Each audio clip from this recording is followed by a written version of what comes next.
What's up, ladies and gentlemen? Welcome to The Good, The Bad and The Stupid. It's Monday the 22nd of June. Hope you well, had a fantastic weekend. I've got a little bit of a hangover because I've tried to start this podcast about 20 times already and I've ballsed it up every single time. So this is the one where I'm going to keep rolling, and I've taken you behind the scenes so that I have to keep rolling now, because now you're in on the secret. Unless I stop the recording and then you won't have heard what I've just said, because it'll be a totally different episode. A different recording, and in that one I'll be swearing a lot more than I'm going to probably do in this one because I'm a little bit wound up. Anyway, I should have took some ibuprofen. I can't say that word, obviously.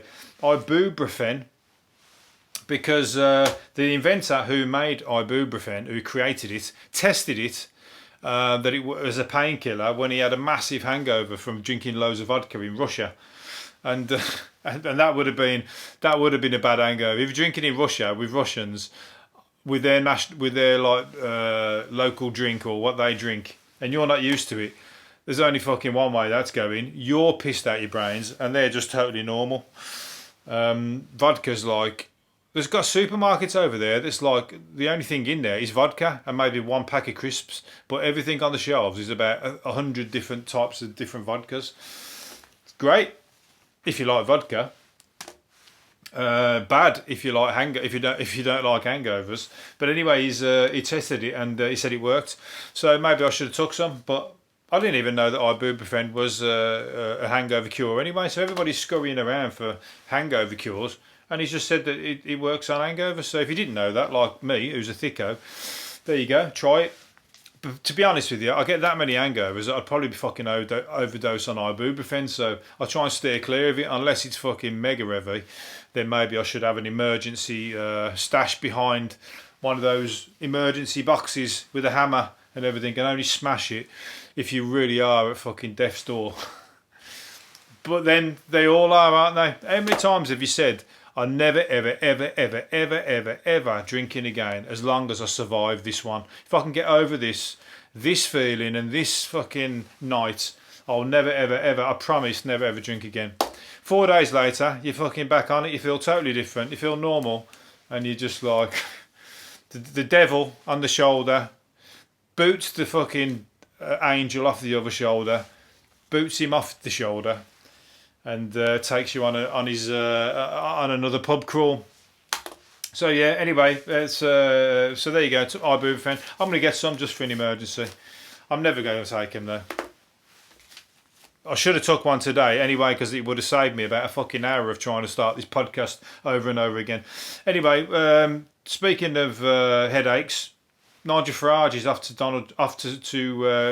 to visit Donald Trump. His pal in America, Donald Trump's exempted him from his travel ban, so that Nigel Farage can go and visit him, like with his little travel pack, going over to see his buddy over in America. Good. Hopefully, when he gets there, he's like quarantined, so he can't come back for a while. That'd do us a favour.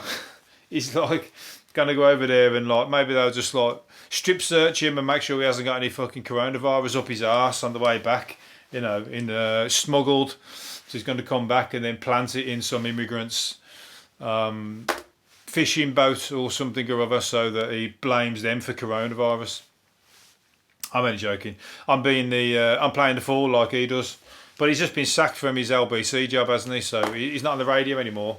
So the only thing for him is to go on holiday, disappear, because he's got no job. But he'll have a great time with Donald Trump. He'll probably be like fucking, in the background at one of Donald Trump's rallies with the two big sponge thumbs. They're like Kenny Everett with the two big sponge fingers, going like, yay! What did he used to say? Oh, what the fuck? Anyway, if you don't know who Kenny Everett is, check him out. He had two big the preacher with the two big fingers. Anyway, there's one big finger I'd give him, that's for sure. I'd give the two of them. I'd be giving like that. The two. If you're watching on the podcast, I'm giving the fuck off fingers to Nigel Farage and to Donald Trump at a Donald Trump rally, all the way from here by live video link from sunny UK, Birmingham massive, two big fingers coming at you. Anyway, let's move off that. I'm trying not to be political today because my head's not. Very rarely am I political anyway because I don't really fucking know that much about it. Only that there's a lot of wankers in it. I know that for sure. But I especially don't want to attempt to deal with it while I've got a hangover. Speaking of hangovers as well, once upon a time I used to get plenty of hangovers at the raves or from the raves. There'd be some to, you know, you had to fucking cuddle your teddy bear for about 5 days after getting back from a rave. And but all the fun of you used to have that good a time. You were prepared to suffer for the days afterwards because time of your life raving in the 90s. But remember the hit? Anybody from them times? Do you remember the hit called Ease a Good? What was it called? Ebenezer Good. There was a song by the Shaman called Ebenezer Good. Ease a Good, Ease a Good. Anyway, there was a guy's now taking the Shaman to court because he said that they gave him no credit for the line Ease a Good, which he is the one who come up with, and they stole it from him. Well, they didn't steal it from him. He said he was out with them, the band, in Tenerife, and they were out. They met on the balcony or whatever, and they were all off their head, and he started going, Ease a Good, Ease a Good, because he was off his head, didn't know what he was doing. And they thought it was a cracking line, so they recorded him saying it, and next thing you know, it's in the song, and it sold and made millions, or whatever the fuck. It's been around forever, hasn't it? Anyway. And now it's clear. I mean, he's now he's coming out and saying that I haven't got any credit for it, so I want to get my piece of the action. Can you imagine standing up and saying that in court to the judge? Well, what it was, we were all off our fucking nut on ease, and while we was out on the balcony, Mr. C from the Shaman was rolling a big fat spliff and putting crack in it, and I was like standing there going easy good, and blowing my whistle. Didn't know where I was. And they secretly recorded me. Well, they didn't secretly. They recorded me, but I was that off my head. I didn't realise. And they put it in the song. And here we are. And now I want some of the money. The judges, unless the judge was from the rave days, and he was there going, yeah, man, I remember going easy good as well. I'm fucking with you, mate. They should have given you some of that. Summer of love and all that. But instead, he's just going to go, I don't know, mate, I don't know what you're talking about. You're telling me, standing here, talking about taking drugs and illegal drugs. And they've nicked a line that you've come out with on illegal drugs. Therefore, that renders that line null and void.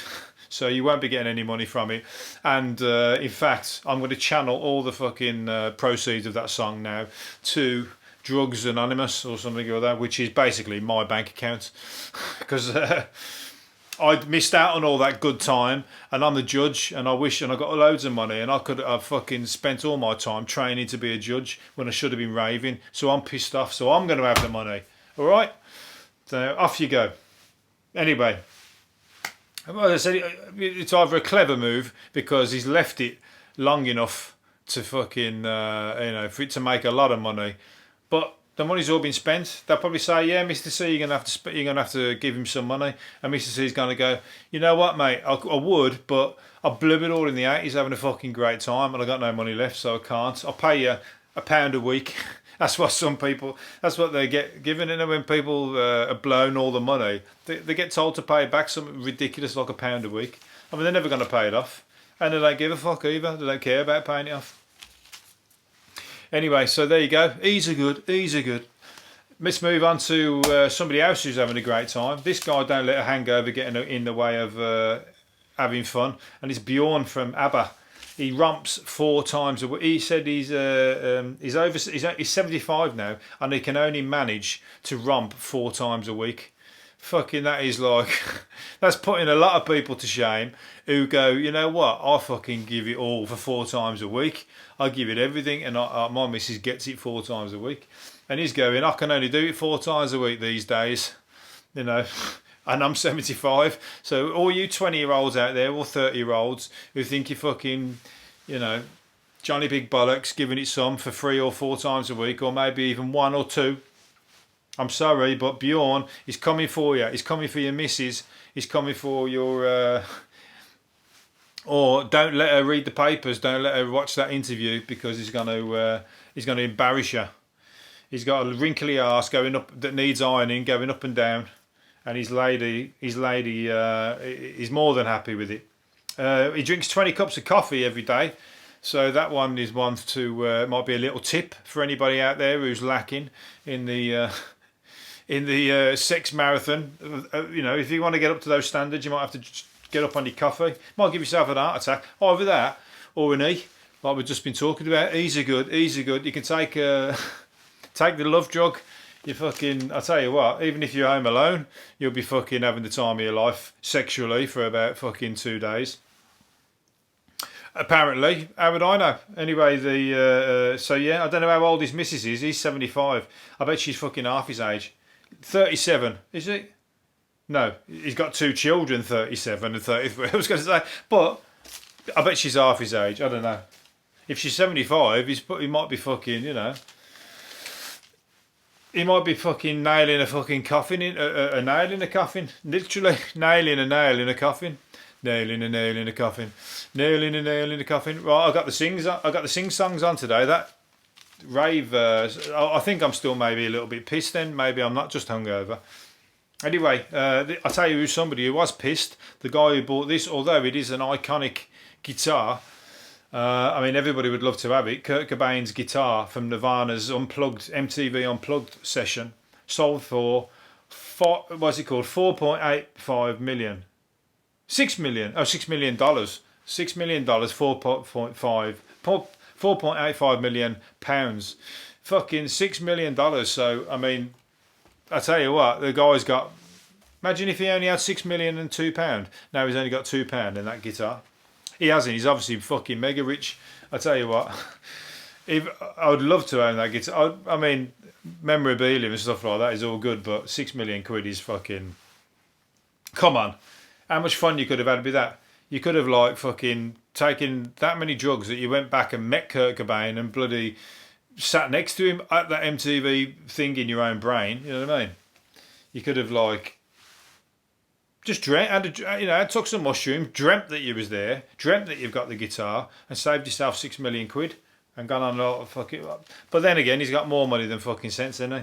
He's probably got tons of millions. So, and once he's been bought for that, is it now worth 6 million? That's the thing. I always think when people buy it, is it going to go up, or is he overpaid?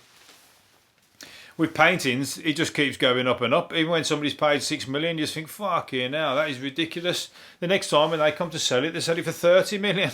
It's like, it's the only way he's up with paintings. So maybe that's the same with Kurt Cobain's guitar, because I guess there's only one of them. Unless you have got a fucking way of faking one and like making it look like one of his other ones in another video. Who's to say it wasn't? He's not around anymore, is it? I'll tell you what, the fucking shotgun that fucking blew his head off, I bet that would be worth something.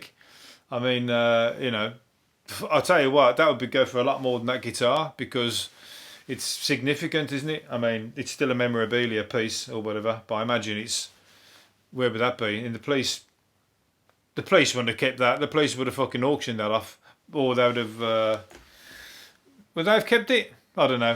Who knows where it is? You might have to break into the police cell if you want that one and sell it. Maybe it's in the what's it called? Hold up. Imagine that, holding up the police station to go in and get that fucking that shotgun. It would sell on the black market. You could never sell it in the in the auction house at Christie's or whatever. The police would be raiding it back. But yeah, I get that. I reckon that would be worth a fucking hell of a lot of money. Anyway, let's go with what's next. The Eskimo pie, the name of the popular American dessert Eskimo pie. Never heard of it. Is being changed to reflect today's more racially enlightened times. Eskimo pie. What's wrong with fucking calling something an Eskimo pie? Eskimo is like often used to refer to all Inuit and Yupik people who reside in the Arctic Circle. And it's been deemed that it's, or they suggesting that it might be derogatory. Not the people. Eskimo is like a people of an area, isn't it? I mean, it's like the native people. It's like calling Indian people of native Indians, Red Indians or Apaches or fucking whatever, or Indians, American Indians, whatever. It's that group of people, isn't it?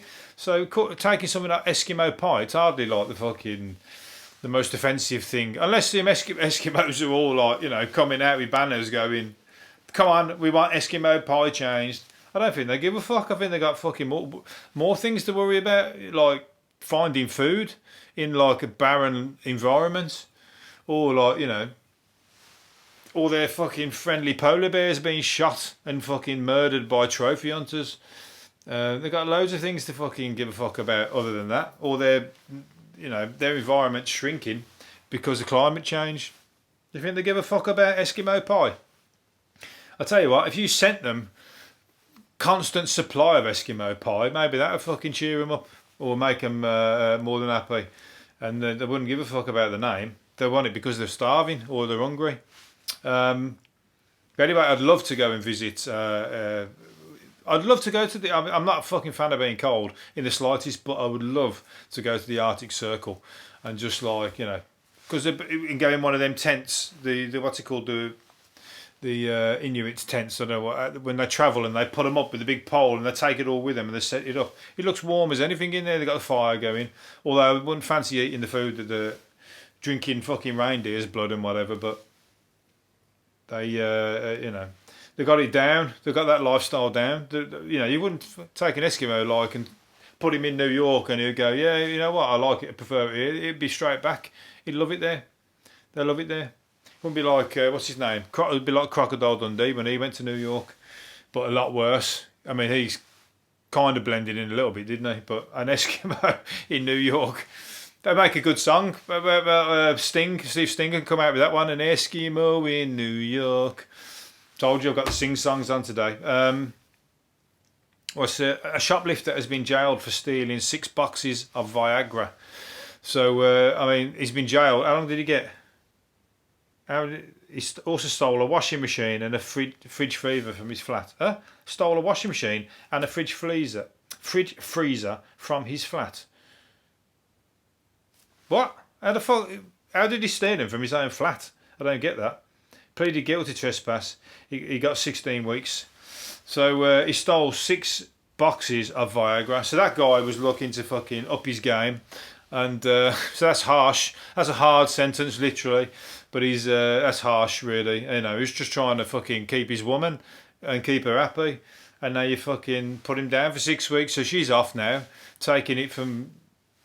She's off, packed her bags. She didn't want to be with a scummy fucking Viagra stealer. She didn't even know. That was his secret, his little secret, that he could only get a hard on by popping the little big magic blue pill. So she's done one. And she's probably taken the washing machine in the fridge with her before the repossession man comes around for them. Anyway, so yeah, well, there you go. Viagra, maybe that was going to be sold, could have been sold, maybe it's going to sell them as ease, and everyone thought, I must be high because I've got an hard on. You wouldn't know, would you? I'm feeling horny, and drugs make you do that anyway. So that's a little trick of the mind. What's it called? A woman who banged her head. Did she bang her head? A woman, this is going to be the last one, this is going to be the last one. A woman who became mute for 2 months after a mystery brain injury now wakes up and she speaks with a Polish, French, Italian or Russian accent, depending on whatever. So she's got all them different accents. She lost the ability to speak and now she's woke up. She's usually got a strong Essex accent, and believe me, that don't sound anything like fucking Italian, French, Russian or Polish. Imagine that. But you're just waking up and you just start talking in a totally different accent. Maybe it's like when she's on the vodka, drinks a few vodkas, all of a sudden she's coming at you giving it the Russian. Polish when she's eating like what's Polish? Could be vodka again, isn't it? When she's eating what do they eat? Cabbage. They eat a lot of cabbage soup. I'm trying to think what a Polish. They got Polish vodka. I'm just going to go with Polish vodka. I should know. I know they got fucking Polish sausage. All right, she's eating Polish sausage then. So then, when she's eating a Polish sausage, then and I'm not getting that's not a sexual innuendo. When she's eating a Polish sausage, then she starts talking Polish. When she's eating cheese, she starts talking French.